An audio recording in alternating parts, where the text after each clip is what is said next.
Quand on est en primaire, on apprend une technique pour multiplier deux nombres entre eux. Par exemple, je te pose 1234 fois 5678. Ce serait quoi la technique que tout le monde fait pour multiplier ces deux nombres? Bah, tu peux utiliser la calculatrice. Ah mais non, sans calculatrice. Ce dont j'aimerais te parler, c'est l'algorithme du Great Schooler, ou peut-être tu as déjà entendu poser la multiplication. Il existe en fait plein de manières de multiplier deux nombres entre eux. Mais à l'école, on n'en apprend qu'une seule. Et le sujet de notre vidéo, ça va être l'algorithme de Karatsuba.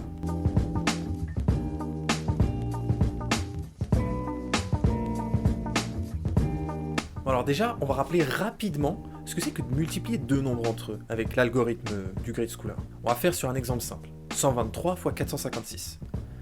Alors on y va, 123 fois 456, je prends le 6, je le multiplie par 3, puis je prends le 2, je le multiplie par 6, puis je prends le 1, je le multiplie par 6, puis je descends à la ligne, puis je décale mes nombres, etc. Tout le monde sait le faire. Donc on multiplie, on multiplie, on multiplie, et on arrive jusqu'au moment où il faut additionner tous ces nombres. Nous, on va s'arrêter juste là. Combien de multiplications de chiffres on a fait jusque-là? Donc si on les compte, ça fait 1, 2, 3, 4, 5, 6, 7, 8, 9. On peut se dire 9 ça va. 9 c'est le prix à payer lorsqu'on fait son calcul à la main. Imaginons qu'on prenne 2 secondes pour faire chaque calcul, bah on en a pour 18 secondes, c'est pas énorme.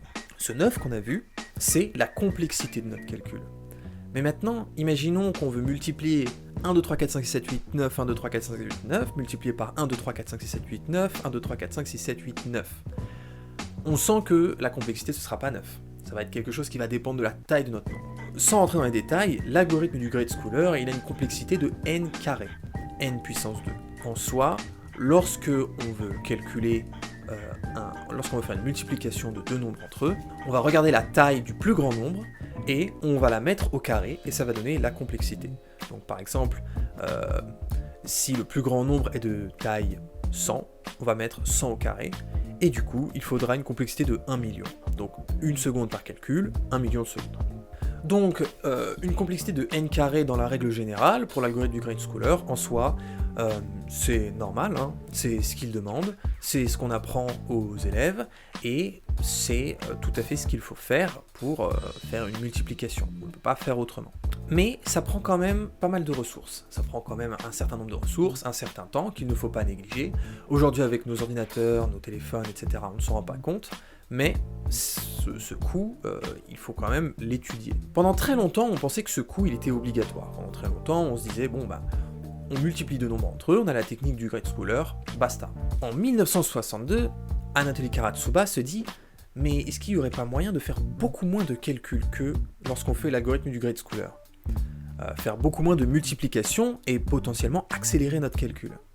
Alors au début, tout le monde se dit, mais non, c'est pas possible parce que c'est comme ça qu'on multiplie depuis longtemps, je vois pas comment est-ce qu'on pourrait faire. Et Karatsuba, il arrive quand même à une certaine méthode qu'on appelle aujourd'hui l'algorithme de Karatsuba. Donc, on va pas expliquer tout de suite comment il fonctionne l'algorithme de Karatsuba, on va passer par un exemple, c'est beaucoup plus simple. Prenons cet exemple, moi je veux multiplier 1234 par 4568. Ok. Donc, avec l'algorithme du Great Schooler, on sait très bien le faire, mais nous, on va utiliser l'algo de Karatsuba.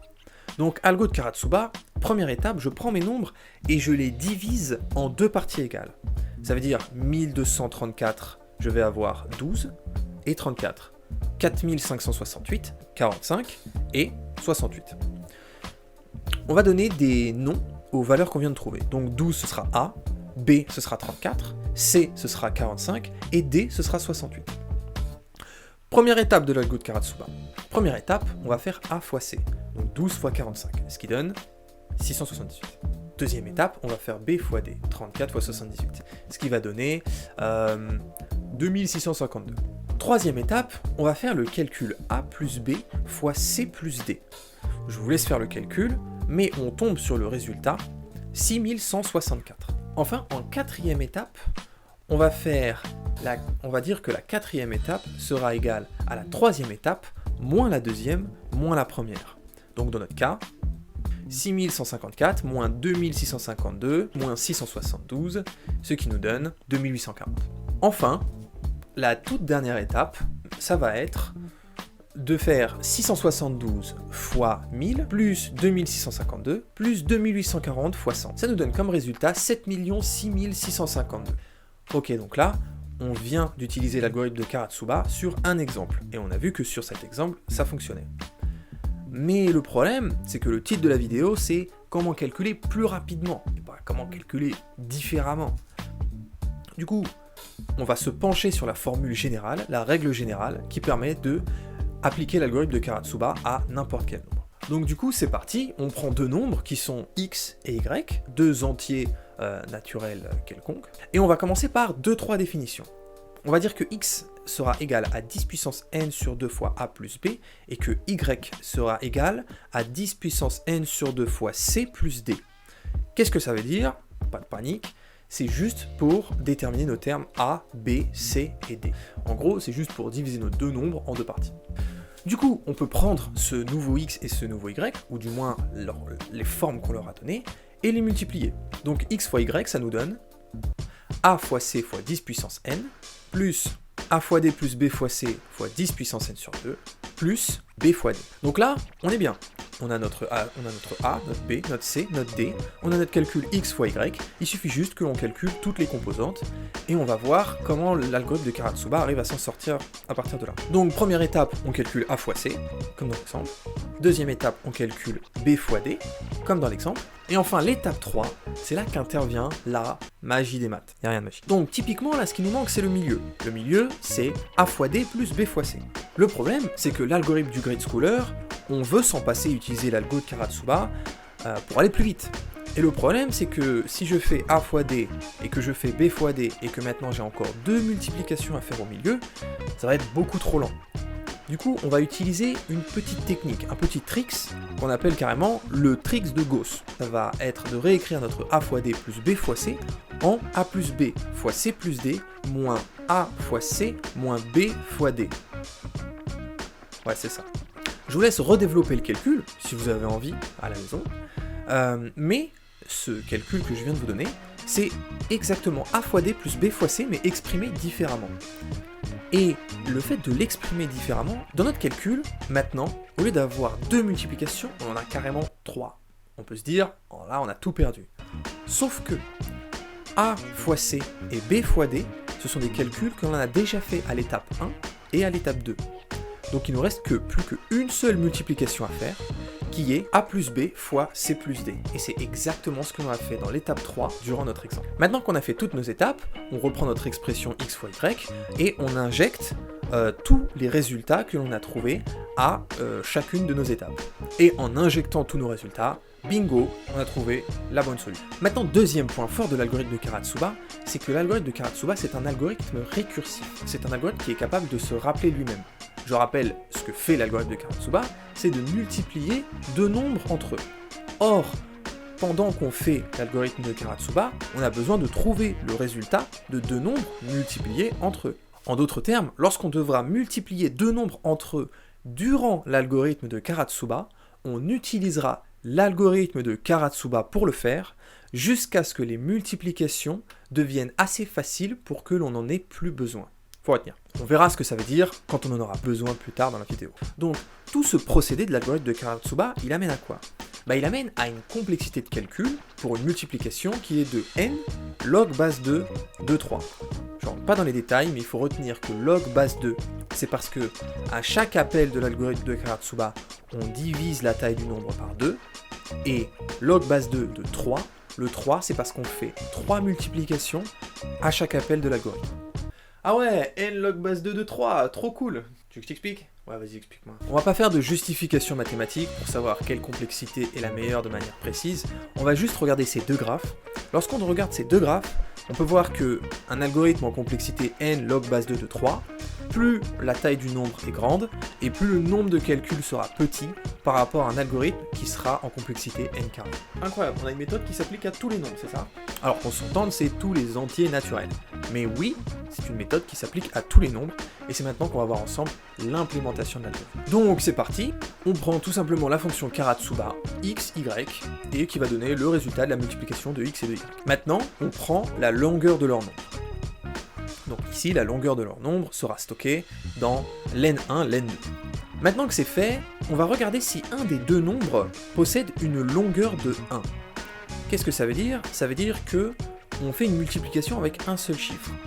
Et on va pas rentrer dans les détails, mais on n'a pas besoin de l'algorithme de Karatsuba lorsque un des deux nombres ne fait qu'un seul chiffre, parce que par exemple si je fais 456 multiplié par 5, alors je suis strictement obligé de faire 3 multiplications pour trouver le résultat. Il n'y a pas de détour possible, c'est quelque chose que l'on peut prouver, mais je ne vais pas le faire ici. Donc si la longueur d'un des deux nombres est égale uniquement à 1, alors on retourne le résultat d'une multiplication classique entre les deux nombres. Maintenant, si ce n'est pas le cas, ça veut dire qu'aucun des deux nombres n'a une longueur qui est égale à 1, alors on peut appliquer l'algorithme de Karatsuba. Donc pour cela, on détermine n comme étant le maximum des deux longueurs, et on divise cette longueur par 2. Ça va nous donner la longueur d'un nombre sur laquelle on veut travailler. Ensuite, on détermine nos a, nos b, nos c et nos d en faisant des divisions et des modulos par rapport à 10 puissance la longueur que l'on vient de trouver. Ensuite, il nous faut trouver le résultat de la multiplication entre a et c. Donc pour ça, on rappelle l'algorithme de Karatsuba sur a et sur c. Ensuite, on veut le résultat de la multiplication entre b et d, donc on refait l'algorithme de Karatsuba sur b et d. Pour finir, il nous faut le résultat de la partie milieu de l'équation sur laquelle on travaillait, qui se retrouve par ce calcul. Ensuite, à la fin, la valeur prod que l'on voit ici, c'est tout simplement la réécriture de l'équation x fois y qu'on avait écrit au tout début, qui nous donne le résultat de notre algorithme. Et enfin, tout ce qu'on a à faire à la fin, c'est retourner ce résultat. Ah mais incroyable! Pourquoi est-ce qu'on n'utilise pas cet algorithme tous les jours, ou pourquoi est-ce qu'on l'apprend pas dans les écoles du coup? La vraie raison, c'est que l'algorithme de Karatsuba est utilisé principalement déjà dans les ordinateurs. Si on demande à un enfant, ou un adulte, ou à un être humain, ou même à un singe qui sait faire des maths, ça lui prendrait beaucoup trop de temps d'essayer de diviser deux nombres, puis de trouver la soustraction, l'addition, etc.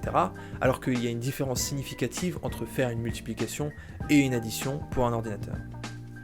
En plus, on n'apprend pas vraiment l'algorithme de Karatsuba aujourd'hui, car l'algorithme de Karatsuba a déjà été dépassé par d'autres algorithmes de calcul rapide, tels que l'algorithme de Tom Cook. L'algorithme de Karatsuba reste quand même super intéressant, parce que c'est le premier algorithme qui a trouvé une solution pour multiplier deux nombres plus rapidement entre eux, qui était quelque chose qui n'avait même pas de sens avant que Anatoly Karatsuba trouve cette solution. En plus, ce procédé a ouvert la porte à énormément de ribambelles d'algorithmes, de calculs, de manières de penser qui ont permis d'accélérer grandement la manière dont on calcule tout un tas de choses dans nos ordinateurs, dans nos téléphones et dans toutes les machines électroniques qui sont aujourd'hui autour de nous. Voilà, je vous remercie d'avoir suivi cette petite vidéo sur l'algorithme de Karatsuba, sur comment ça fonctionne. J'espère que tout a été clair. Je vous conseille vraiment d'aller chercher sur Wikipédia ou sur des sites peut-être